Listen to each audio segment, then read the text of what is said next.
Relief for Charities Week of Action briefing. It's a joint effort by more than 30 national charities and supported by nearly 4,000 nonprofits who've all signed on to a common public policy agenda. So far this week, we've heard about relief needed for mid-sized nonprofits, the need for more charitable giving incentives, and the need to increase the federal unemployment insurance reimbursement for all self-insured nonprofits to 100% of your cost. Today, we'll be focused on economic support and emergency funding for nonprofits. You'll hear about the frontline services being provided in local communities from Florida, Alabama, and New Jersey, but it's also a job story. As many of you know, nonprofits are the third largest part of the private employment sector, and we used to employ 12.3 million workers. However, a new report just released by Hopkins estimates that 1.6 million jobs were lost at nonprofits between March and May of this year. Again, that's only as a snapshot until May. This represents about 13% of all nonprofit jobs in the United States. So while the CARES Act did provide some needed relief, you'll hear today about how Congress can help nonprofits continue to provide services while maintaining their staff. And I'm really honored to be joined today by three outstanding CEOs. Let me just read a little bit about their bios before we get into it. First, Dr. LaRonda McGrath, who is the Chief Executive Officer for YWCA Central Alabama. LaRonda brings 2 decades of nonprofit experience in the areas of human rights and anti-poverty work. Next, we'll have Freddie Williams, who's the president and CEO of the Boys and Girls Clubs of the Sun Coast in Florida. He's also a proud alum of the program. He started as the CEO in July of 2016. He serves as a national board member for the Boys and Girls Clubs of America's Professional Association and has a long and distinguished career.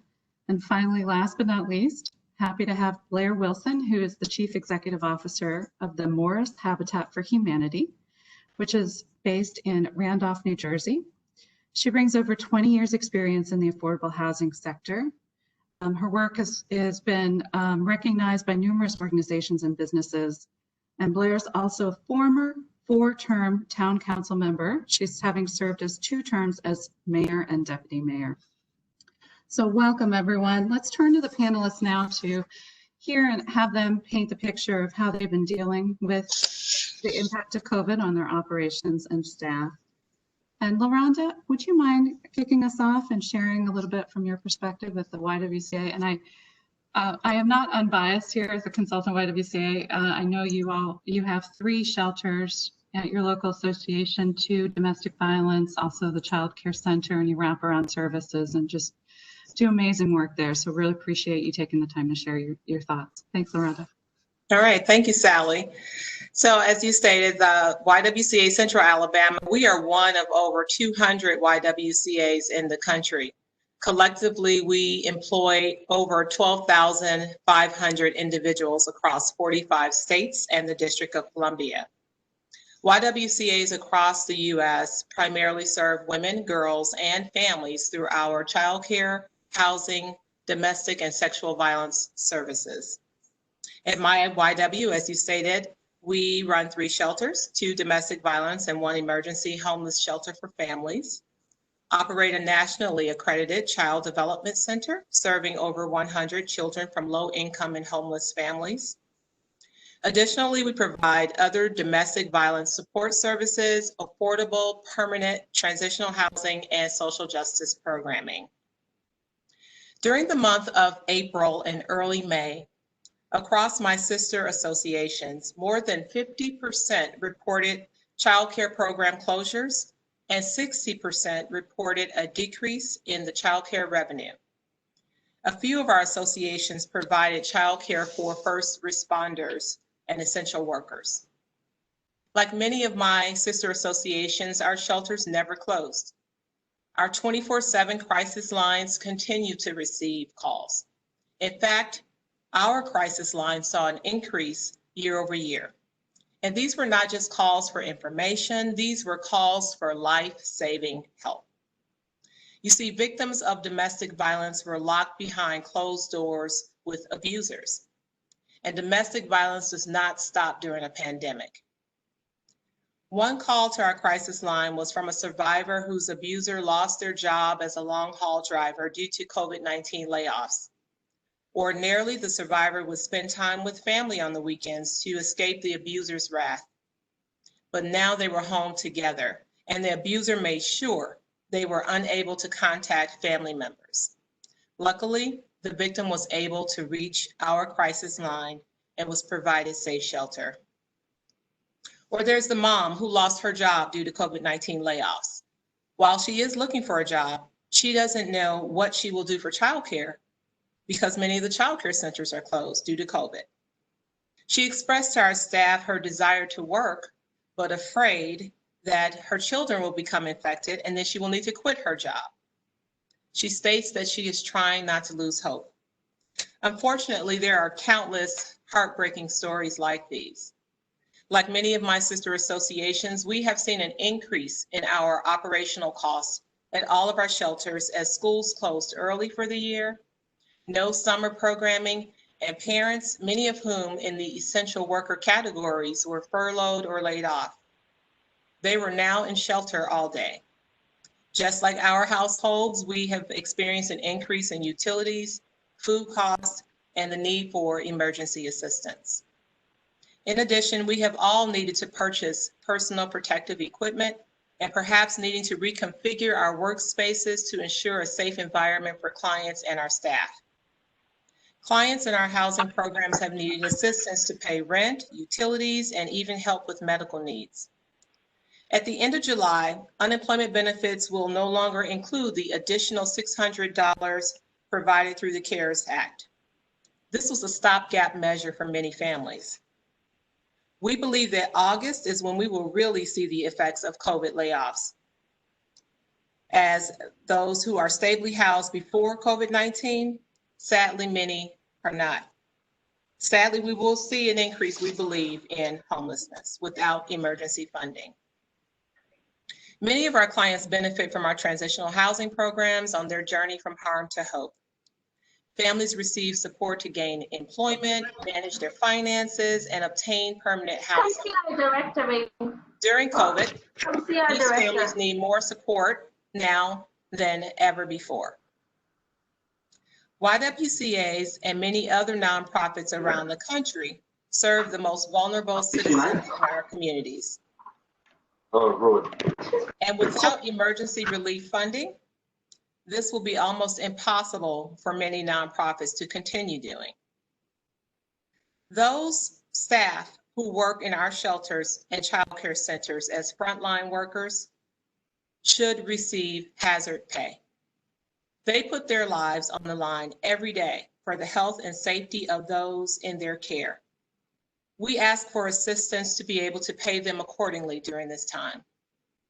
Should one family or staff member become infected with COVID-19 and shelters are needing to close, this not only impacts the lives of those families, but the lives of those seeking shelter from abuse. Many of our YW associations who received the payroll protection program funding, including mine, were able to maintain our staff who provide these critical services. The funding has now expired. We asked for an extension of the program with set-asides for nonprofits. On March 16th, our child care center closed in accordance with the Alabama stay-at-home order. Upon closure, parents were provided with virtual learning options to connect with teachers and to continue daily learning rituals. Since the 21-week closure, we have lost tuition dollars, 50% in subsidy payments through the state, and additional funding from child care partners. In July, we made the tough decision to furlough 57% of our teachers due to the loss of funding. As we prepare to bring our teachers back into the workforce, we understand that funding will continue to be a struggle as our communities recover. Although this is a challenge, it is our responsibility to ensure a safe and secure environment for children, parents, staff, to meet the educational, social, and emotional needs of those we serve. While I understand that Congress provided some funding for child care and domestic and sexual violence programs in the CARES Act, some of our associations have not been able to access those dollars. At the local level, there is a need for more clarity and transparency as many nonprofits are being asked to complete applications to demonstrate the need for funding from local and state entities, some of which is based on a first come, first served. So more is needed. And in the chat box, you will see that there's an increase. We're seeking an increase in domestic and sexual violence, housing, and childcare funding. Thank you for the opportunity to speak on behalf of YWCAs. Thank you so much, LaRonda. And thank you for the life-saving work you're doing. Freddie, I wanted to ask if you can share your story from your perspective at the Boys and Girls Club. And I know particularly there's a lot of concern going with children and the school year. So please take it away and let's hear your experiences during the last few months. Thanks. Yeah, thank you so much. First, I want to thank all of our national partners with YWCA USA, Habitat for Humanity, Goodwill Industry, and others for having me here today. I'd also like to thank Representative Murphy's office for taking time to join us here today as well. I want to start by giving a quick overview of the national scope of impact of COVID-19 on local Boys and Girls Clubs. Then I'll talk a little bit about specifically locally impact on my organization.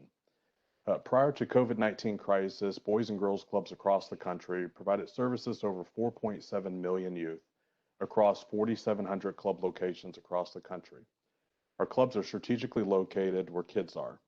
They're located in rural communities, urban neighborhoods, schools, public housing communities, native lands, and on military installations worldwide to fulfill the critical need that when school's out, that we can help kids reach their full potential in education, career, and life. The impact of the club and services during this pandemic has been severe. In fact, over 3,600 club locations across the country had to temporarily close our locations to serve youth. However, just as the nonprofit sector has been known to do for more than over 100 years, we quickly reimagined the ways in which we could best respond to the pressing needs of local communities. Over 1,700 club locations provided meals to youth while schools closed, and this was critical because many of those youth relied on those meals for school each day to be able to survive. Over 3,000 clubs provided digital programs to help bring a sense of normalcy and to help reduce trauma for families. And over 500 club locations were able to provide childcare to support of those youth and families of first responders and those that are keeping our community safe and healthy during this pandemic. Clubs are providing these services all while navigating lost fundraising and program revenue. Yet, the need and cost for our services is increased dramatically. Nationally, Boys and Girls Clubs have seen over a $137 million loss in local revenue. Relief funding for the nonprofit organizations, including Boys and Girls Clubs and many of our partners, will be critical as our nation's economic recovery as we stand in the front lines of this crisis, serving our local communities in new and innovative ways. This is not only critical to support the nonprofit workforce, but we need to have a safe place for our youth to go so parents and families can go back to work and not be fearful of losing their jobs. At my local organization in Florida, specifically when the pandemic began in March, we had to immediately close all of our club locations. And this disrupted critical services to over 14,000 youth. We were quickly able to pivot and work closely with our partners in the school district to cross-reference youth that are Boys and Girls Club members that had barriers to engaging to the new online distance learning platform that schools were deploying here in Florida. We were able to repurpose our staff and allow them to serve as case managers for youth and also be able to provide tutoring on demand with the many teachers that work in Boys and Girls Clubs. Additionally, locally, we were able to provide an online club experience with digital programs to help parents and families have a sense of normalcy so they can connect with youth development professionals and those professionals that they've relied on for years for the love, support, and guidance that they've grown to know and expect.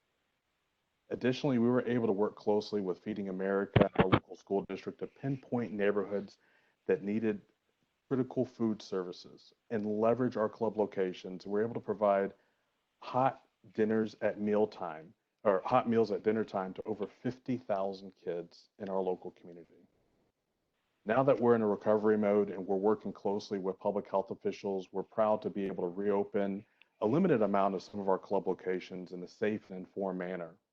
We're able to provide full day services for youth during the summer so that we can mitigate the academic backslide, reduce trauma, and help parents get back to work. You know, the nonprofit sector is able to stand in the gaps of the community to provide these services, thanks in part to the Paycheck Protection Loan. That loan allowed us to retain over 50 employees here locally that were able to and provide those critical services to help our community heal. We want to thank those that supported the previous relief and recovery package. It truly made the difference. The Paycheck Protection Program was critical in helping us retain those staff so we can immediately respond to the crisis. However, as we come to the end of our 8-week loan program, we have to make some very difficult choices. More support is needed to offset this lost revenue that we're seeing across the country, across the nonprofit sectors. The increased costs that we're experiencing as demand is going up for our service and program offering is going to be critical as we continue to ensure the health and safety of our communities and as we look to reopen our Boys and Girls Club locations this fall. With the reality of schools look to reopen here in Florida on a part-time basis or with staggering schedules, we're still trying to figure this out. Our nation's youth will continue to spend the majority of their time outside the regular classroom. Now more than ever, Boys and Girls Clubs and all nonprofits across the country are needed to continue to help and to fill this critical gap and provide services specifically for youth at an increased hours and also increased costs. We're asking your support in 2 very specific ways: more loan forgiveness under the Paycheck Protection Program, and also to support the Work Now Act, which will create a grant program to assist nonprofit organizations to provide critical support in communities to meet the increased demand in services due to the COVID-19 and retain and rehire employees. Yeah, we heard reports about what the nonprofit sector has and the impact it made in terms of the reduction of the workforce.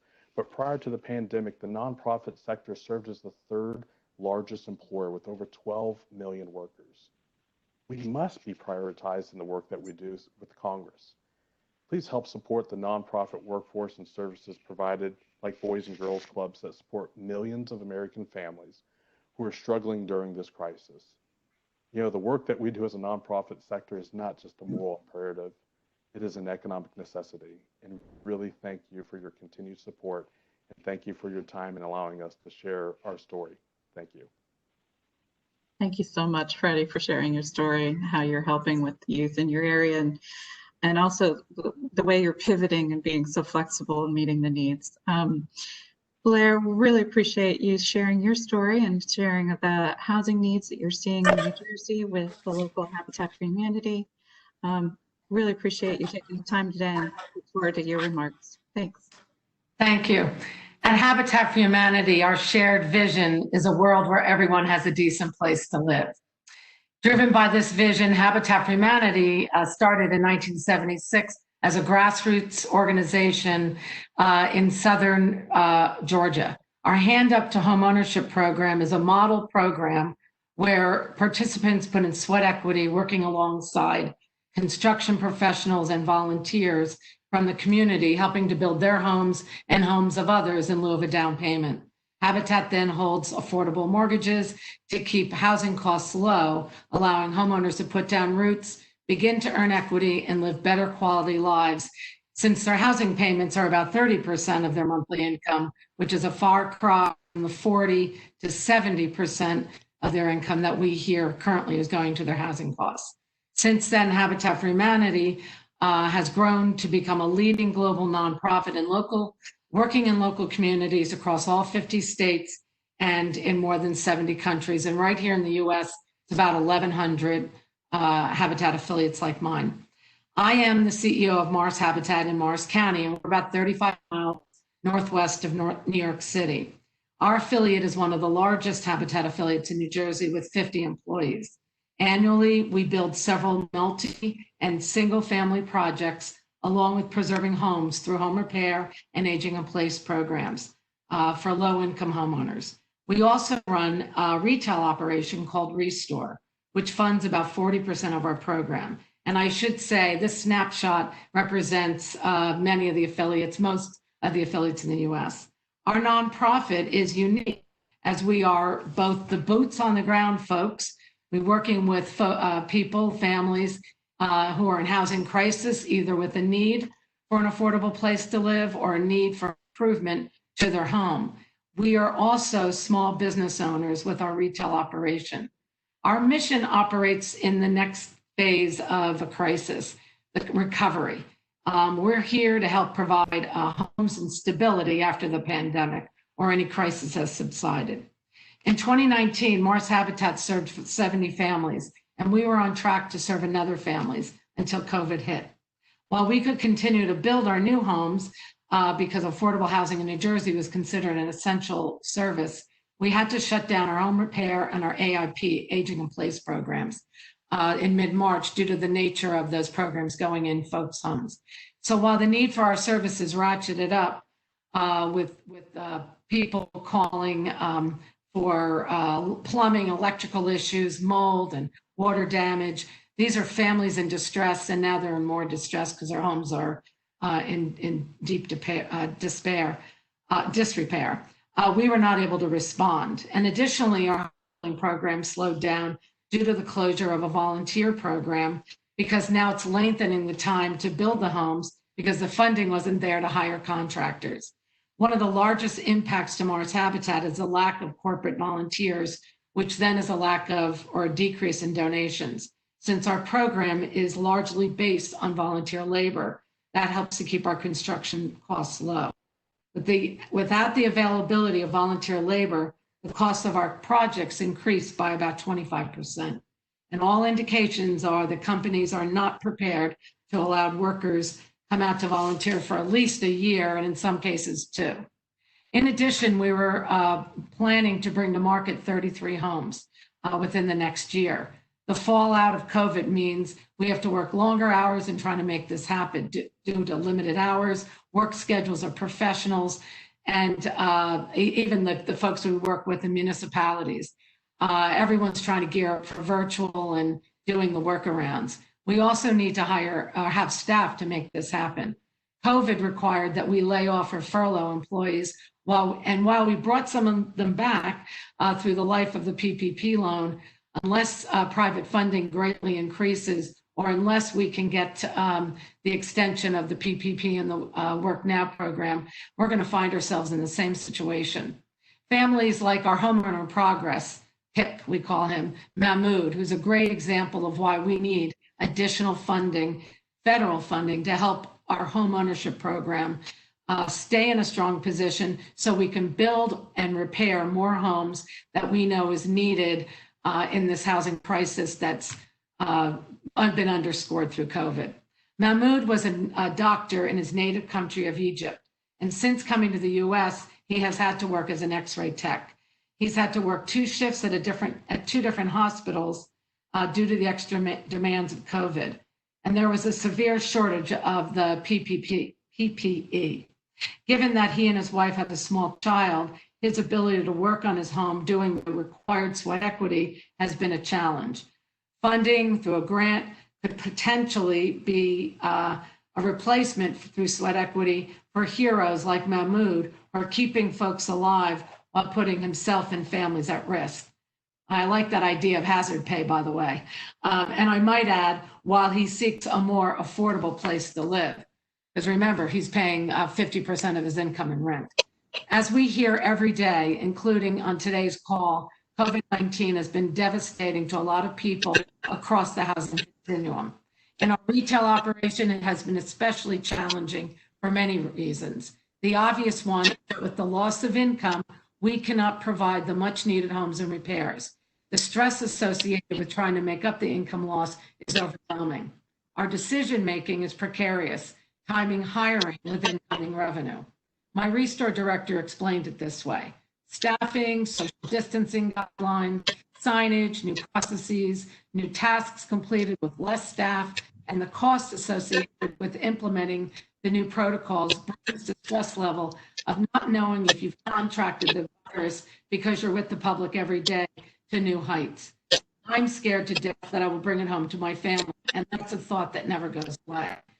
I work if I feel like if I have a headache or I'm overly tired. If I don't go to work, how much stress can my team take with another person down? If I do go in while I get someone else sick, our warehouse is completely full of donations, and it seems like we can never catch up, given that there's a lot of inventory, but due to the lack of staffing.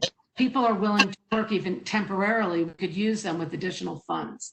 The family that now needs a good couch at a good price because they lost their job, they look to us now. The family that lost their job and now downsized, where do they bring their donations? They come to us. The business that had to close because they cannot survive in this new world, what do they do with their inventory? They call us. I have customers and donors every day tell me that they're glad that we're open to do what we do. We're kind of like a community center for the community that just like to come out and talk.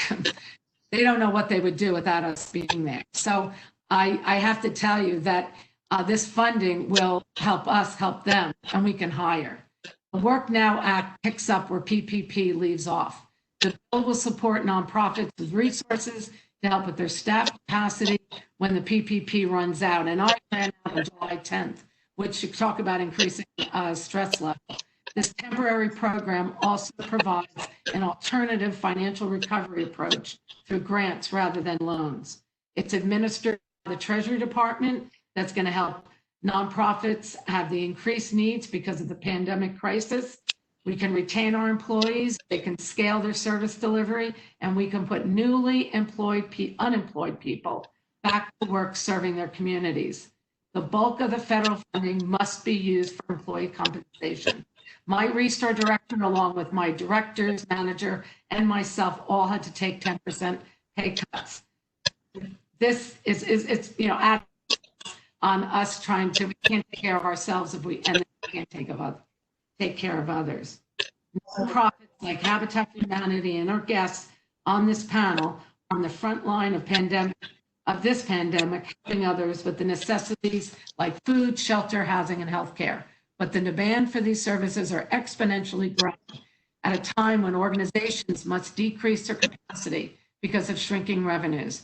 Our organizations need staffing support more than ever to meet the escalating service needs we're seeing firsthand. On behalf of Habitat for Humanity International and all my fellow Habitat colleagues, thank you very much for the work you do and the work that we can do together to get families and people back to work and get the help they need. Thanks. Thank you so much, Blair. I know I saw Tommy with Senator Klobuchar had remarked on the Work Now Act with his boss is championing, and that is one of our 3 legislative asks today. That is S 3747 and HR 7495. So we really appreciate, Tommy, your boss's leadership in this area.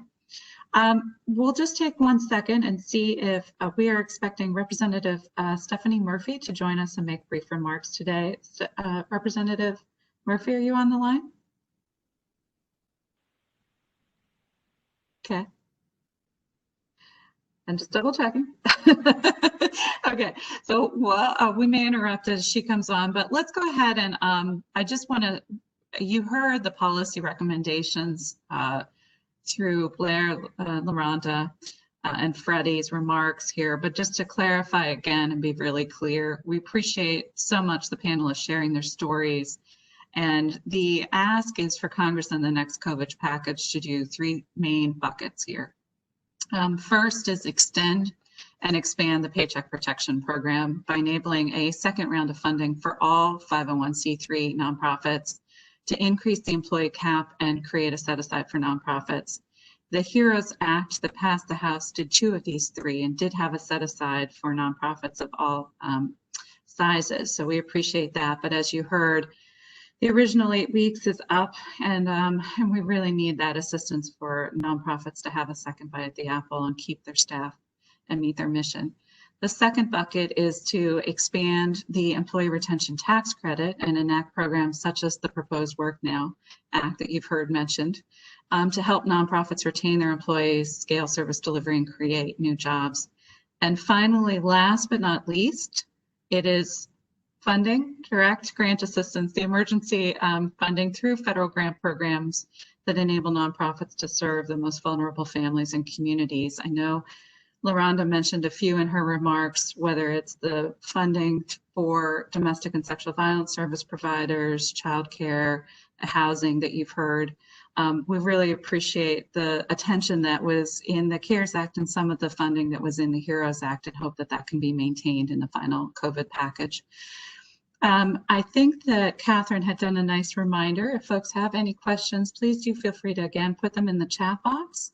And or if you're on by phone, you can email to advocacy@ywca.org. If we don't have any questions pending, you guys had touched on this, but I think one of the things that was inspiring for me on a previous session this week was to hear, if you did receive the relief, what does that mean to you over the next 6 months, 8 months, year? Why don't we go in reverse order, and we'll start with Blair. Blair, do you want to share a little bit about what that can mean to your operation? It will mean a lot. It means that I can rehire in our Restore, the retail operation, since that's a way that we can support ourselves. And then by bringing in the income from the Restore, that helps us support our home building program. Building homes is an expensive proposition. So between our mortgages, which help supply the, some of the funding, but because it's an affordable price, we have to underwrite about half of each home.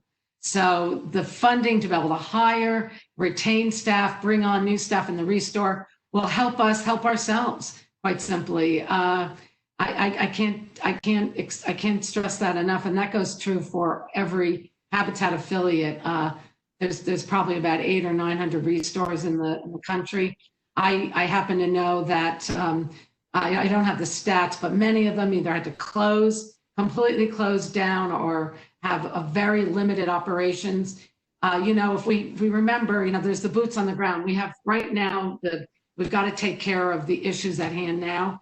But as we climb out of this pandemic, housing and where people are going to live is going to be, we're going to be underscored. The veil has been lifted. There was a housing crisis before this. The housing crisis is even worse. You need organizations like Habitat who are out there actually building the homes that are safe. So if people need to shelter in place, they're safe, they're affordable, they're healthy, and they're in places where people can actually live the lives. So staffing, I would say it's job number one. Thank you so much. Freddie, same question to you. If you were able to get relief in the next package, what would that mean for you and your organization? The safety and protection of the youth that we serve and our employees and volunteers is our first priority. And you can imagine that operating in an out-of-school time environment during a pandemic poses all kinds of challenges. So this would allow us to be able to hire the additional staff that are needed to reduce the ratios to ensure that we can keep kids safe and we keep our employees safe through social distancing, ensuring that we're doing proper temperature checks and we have proper rotating through cohorts of times while kids are in the programs, and making sure kids are using separate supplies. So that's going to be critical for us. We also recognize that while we have a limited amount of some of our clubs open for essential employees and some summer camp programs, there is a tremendous demand for childcare, high quality childcare services. So this allows us to meet the demand and be able to open up some of our waiting list in a safe way with our increased ratios, so parents can re-enter the workforce. We also recognize that if we were to be able to have additional funding, we can bring our programs to scale, because one thing we learned through this pandemic as we reimagine ourselves is that we have the ability to bring programs to scale through the provision of technology. So this would allow us to be able to have the infrastructure needed in place to be able to bring those digital programs to scale that are complemented with the in-person, out-of-school time traditional programs that we have. But we also recognize that when our kids are coming back inside our Boys and Girls Clubs, they've experienced trauma like they've never seen. Nobody has seen anything like this. Parents don't know how to respond to this. But we also recognize our staff haven't. We need to be able to provide a different level of training. So this will allow us to provide more comprehensive training for our staff as well, that's trauma informed, that has mental health component through and providing partnerships, deeper partnerships with mental health support services. So yeah, I could go on because I hear every day from the parents that are just begging for us to be able to provide services, but it certainly is needed. Thank you for the question. Thanks, Freddie. LaRonda, can you share a little bit from your perspective? Sure. As I'm looking at the chat box here, and the Congress is thinking about limiting monies, PPP, to organizations with less than 100, well, that would directly impact our particular affiliate. Through PPP. Answer the question, Laura. Yeah. Through PPP loan, we were able to, retain 100%. That's for us. It's 150 employees, and so that would have a significant effect on our operations. And I'll just say, it can be underscored when you're thinking about shelters. We have 3 shelters, and we have people in those shelters who go to work. They go to work and they come back every day, as well as our staff who are there. And there's always a fear of someone contracting COVID, right? And so it can be underscored that if we have to close because there's an outbreak, then what do you do? So then you have to hotel likely people. So there's funding for hoteling. And then you have to feed people when they go to hotels, because we have to provide meals for them. And then people have to be tested. These are all expenses that many of our associations, like no one budgeted for this. And so you don't have the funding for it. And so you reallocate the best you can.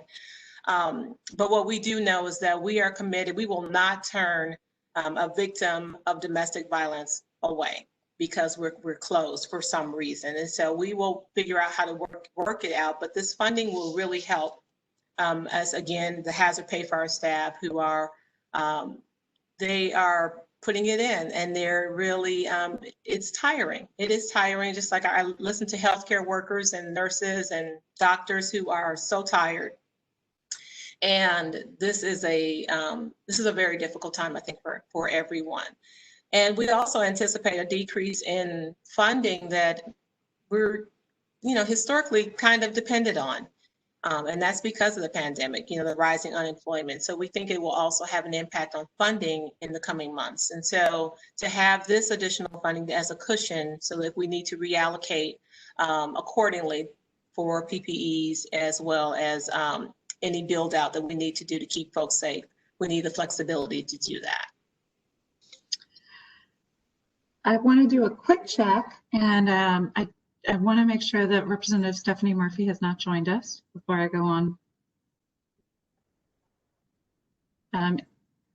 If the Congresswoman is on, there's the mute button, and if it's red, it means you're muted, and if it's not, you're unmuted. No? Okay. We'll just, I just want to follow up one thing you were saying, LaRonda, and obviously we are waiting for Representative Murphy to join us, and one of the reasons we're excited for her is she's been a leader in the employee retention tax credit, but also thinking ahead on how to address the reopening, the cleaning costs, PPE. I know you mentioned this a little bit, LaRonda, but in terms of the shelters, you've obviously had to, there's increased costs, those fixed costs, and then I know some of the survivors have been moving to even hotels, and Blair was mentioning the reopening of the retail stores. Can you start, or anyone want to talk about the how helpful it would be if Congress, this is sort of a tier 2 issue, but if there was assistance for some of the cleaning, PPE, those other costs as you look to move ahead, if there's any stories or numbers you can share, LaRonda or Blair or Freddie, to make the case to Congress about that need, that would be helpful.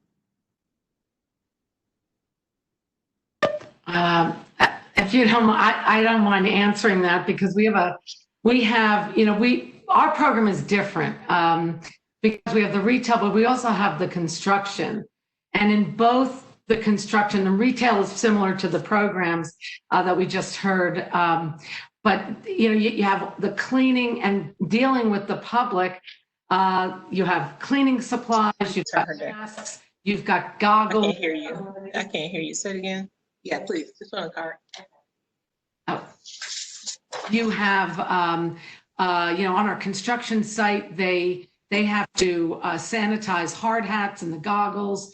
You need gloves, you need masks, and on the construction site, it's the N95 mask with the respirators, and wearing them all day long out in the hot, humid, weather. It's not easy, so they have to be changed often. I think we use about 1,000 of them. Get what the number was, 1,000 in like a month, because of the number of people that come on. We require every contractor, every volunteer, every person coming on must wear them. Again, in the retail store, we've got between truck drivers and cashiers and floor warehouse folks, donation folks. It's our numbers look very similar to the YMCA, the YWCA, and the Boys and Girls Club. You can't underscore enough the amount of time and effort that it takes to make sure that we have these supplies, that the protocols are in place, the training is in place. That time and effort on top of what the normal job duties is. You heard from my restore director, the stress is it's not equal to the pay. And thank God we have people that are willing to do this. But I worry that if we don't receive funding to help with this, with the getting, funding for the supplies, funding for the hazard pay, and I'm stealing that shamelessly, LaRonda, because it's really true. We really need, we need that, because we are the folks that are helping to take the stress off of municipal governments, our local communities, the police departments, and then, you can say all along the line, I can't stress enough, the help that we need will go a long way.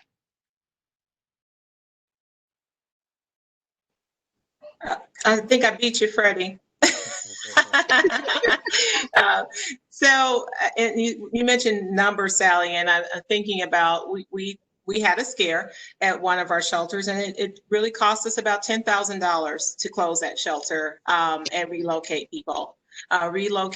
Thankfully, everyone was great, good, but to relocate, pay for hotel rooms, feed everyone, clean and sanitize the shelter. And then you're working with, we didn't have staff, so we had to temporarily close it, and we would have had to move any survivors to another shelter. But no, we just do not have that in our budget. And so figuring out how to reallocate for things like masks and for cleaning and sanitizing toys and, things that we just didn't necessarily have to do prior to COVID. Thank you. I also want to be respectful of, I was giving a lot of shout out to the emergency funding appropriations that benefits YWCA. Blair and Freddie, what are major public funding, any grants that you received that either there was funding through the CARES Act or that was in the HEROES Act that's been proposed that you wanted to share with the audience that you find is really helpful and impactful if that funding would be increased? Yeah, so I can start. So one of the challenges that we're finding is as the CARES funding flows through to the local level, how it's administered and how quickly it can be deployed into the community. Want to start with the end in mind. We understand that in Boys and Girls Clubs that we're doing all we can to really minimize the long-term impact of learning loss due to school closures. And we also recognize that many of the young people, they're graduating high school, and they need those skills, workforce readiness skills, and we need to stand in for those skill gaps. So it will take us to be able to provide safe in-person programming, and we're finding that through the CARES Act funding that we received through Pinellas County, it allowed a small portion of funding that allowed us to purchase electromagnetic guns that allowed us to be able to put a coating in all of our surfaces. It allowed us to look into different air filtration systems that allowed cleaner air that was circulated more frequently. It also allowed us to purchase face masks for all of our staff and all of the children inside of our programming. However, it was not enough, and it wasn't able to be deployed quickly enough inside of our community as well. Thank you so much, Freddie. I think we are joined by Representative Stephanie Murphy. Are you on the line? I am on the line. I'm sorry I was a little late. My last meeting ran over, so but it's great to be here with you. Can you hear and see me okay? I can see you okay, but your sound is coming through garbled. I'm not sure. Okay, let me see if I can turn this on. I can start your introduction as we as we work on that. Is that any better? Yeah, that's perfect. Okay. All right. Let's go with that. Okay. Wow. Thank you so much for taking the time. And you're our closer here, so thank you. So it's my honor to introduce Representative Stephanie Murphy. You represent downtown Orlando surrounding area, and I know you serve on the influential Ways and Means Committee. But we're really honored to invite you here today for your leadership in the two funding areas. First, I know you spearheaded the legislation that was bipartisan that was included in the CARES Act to have the employee retention tax credit, and many nonprofits were able to use that credit to retain and pay staff rather than do layoffs. And I know you're looking to expand that in the next COVID package, so thank you. And I also want to give a shout out for your leadership and thoughtfulness around looking ahead on how to financially support organizations as they're looking to, reopen and be safe for their employees, clients, and families. So thank you so much for taking the time today. Welcome. Thanks so much. Good afternoon, everyone. Thank you so much for allowing me to join you in towards the end of your session today and accommodating my schedule. I understand this is day 4 of your Hill briefings, covering a pretty wide range of issues that are impacting your sector. I want to start by saying thank you for all the amazing work that is being done by your organizations across the country. This is a really challenging time for our country and our fellow Americans. And many of you work on the front lines in your community, providing relief and support for those that need it most. And I've heard from many of you that you're out there providing that those services and continuing to help your communities, even if, PPE and things like that aren't available. And I just have to salute you for being heroes in our community and for all your hard work.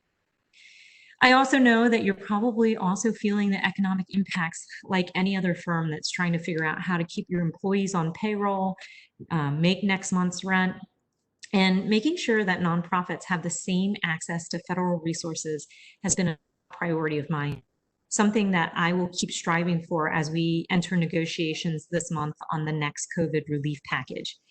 I've said it a lot of times before, but a job is a job is a job. And workers in America don't think to themselves, oh, my job is with an SBA defined small business or with a nonprofit or with a medium-sized business. They just know that it's a job. It's a job they probably have a lot of pride in, and it puts food on the table for their families. And so why, as the federal government, we're discriminating between what kind of job somebody has and whether or not it's worthy of securing and protecting in the midst of this crisis is beyond me. And that's why it's sort of informed the way that I've tried to approach providing relief in this crisis. As you mentioned, I'm proud that I got the employee retention tax credit into the original CARES package. The tax credit, for those who aren't familiar with it, is essentially a refundable tax credit for employers who keep their employees on payroll or either in active or furloughed status. And the trigger is that there is economic damage or they're affected by COVID-related shutdowns or otherwise. And in negotiations as it works in Washington, in the sausage making process, in CARES, it wasn't the full program that I had envisioned. It was a more scaled down version of the program that only reimbursed at 50% up to $10,000 in qualified wages. And that number, one, doesn't take into the reality of what an average salary is in America. And two, really was short-sighted in not understanding how long this crisis would affect our economy. What it looks like to me now is that we are going to be ebbing and flowing, and depending on where you are in the country will determine how long you're fire, basically. And so we need to have a program that is responsive and flexible. And so the expanded ERTC that I've proposed would take the payroll responsibility up to 80% of payroll cost, with a maximum of $45,000 in a year. And I think, and is associated with economic triggers. So that's a way that we can keep workers tethered to their jobs and also to their health benefits. And I think in a pandemic, those two things are incredibly important: income and health benefits. So it has been said that the Joint Committee on Taxation has said that if expand into this next package, it stands to help 6.1 million entities, nonprofits, businesses, and otherwise, and 60 million workers. And I think that that's completely necessary, especially as you look at our unemployment numbers on a weekly basis. We have more than 1 million people filing for unemployment every single time. And so people are continuing to lose their jobs. We need to keep them tethered to their jobs, and this would be a way forward to do that. The other thing that I'm looking at doing is what's called the Clean Start Back to Work tax credit. That would essentially, it's a bill that I've worked with Representative LaHood, who's a Republican, to introduce, and it brings awareness to the need for federal assistance in helping organizations reopen safely. The bill basically creates a tax credit for costs incurred for cleaning supplies, PPE, and training to clean properly. All entities now have new fixed costs that was unanticipated a few months ago. And I think it's appropriate for the federal government to help keep employees and customers safe during this pandemic. And I know you all probably have seen that you've had to employ higher cleaning standards and such. And so this would seek to offset that. Both of these proposals have broad bipartisan support. They also have broad support across this country. For expanded ERTC, we have over 130 business associations who have supported the expansion, and over 400 wrote a letter saying they would like to see this as part of the next COVID bill.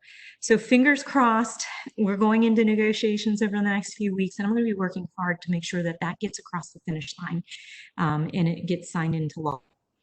Look, I know that nonprofits are not included in the bill as introduced, and currently for the Clean Start Act, but it's something that I'm going to make sure is corrected as we move through this legislative process. The bill as written doesn't represent the complete and final language. It's just one piece of the puzzle and a catalyst to make sure Congress is focused on both COVID mitigation and ensuring safe environments as we slowly increase person-to-person interactions. So we'll make a fix there. What we have discovered in the kind of quick action on the first 4 COVID bills is that sometimes we forget about the nonprofit sector. And when your sector is doing so much for our communities, that is a huge oversight. And we've got to make the changes necessary as we move forward to ensure that you're included in these programs, that you can benefit from them, that your employees can benefit from them, to do the incredible work that you do in our communities to help fill in where government can't reach and where people are unable to do for themselves just in the midst of this public health and economic crisis. So anyways, thank you, and to all of your members and your employees for all the incredible work you do. You guys are patriots, and whatever my office can do, I'd like to be an advocate. So I apologize for dropping in the session, but thank you all for listening and, to me and for all the hard work that you do to advocate for your sector and to provide the much needed resources and support back home. Thank you so much, Congresswoman. Well, I also want to just also thank the three panelists as we wrap up. Blair, Freddie, LaRonda, you guys are amazing local leaders in your communities, and we appreciate you taking the time today. I'll just close to say that if anyone has any follow-up questions that weren't addressed, please do feel free to email advocacy@YWCA. I hope everyone has a lovely rest of your day, and thank you so much for taking the time today. Take care.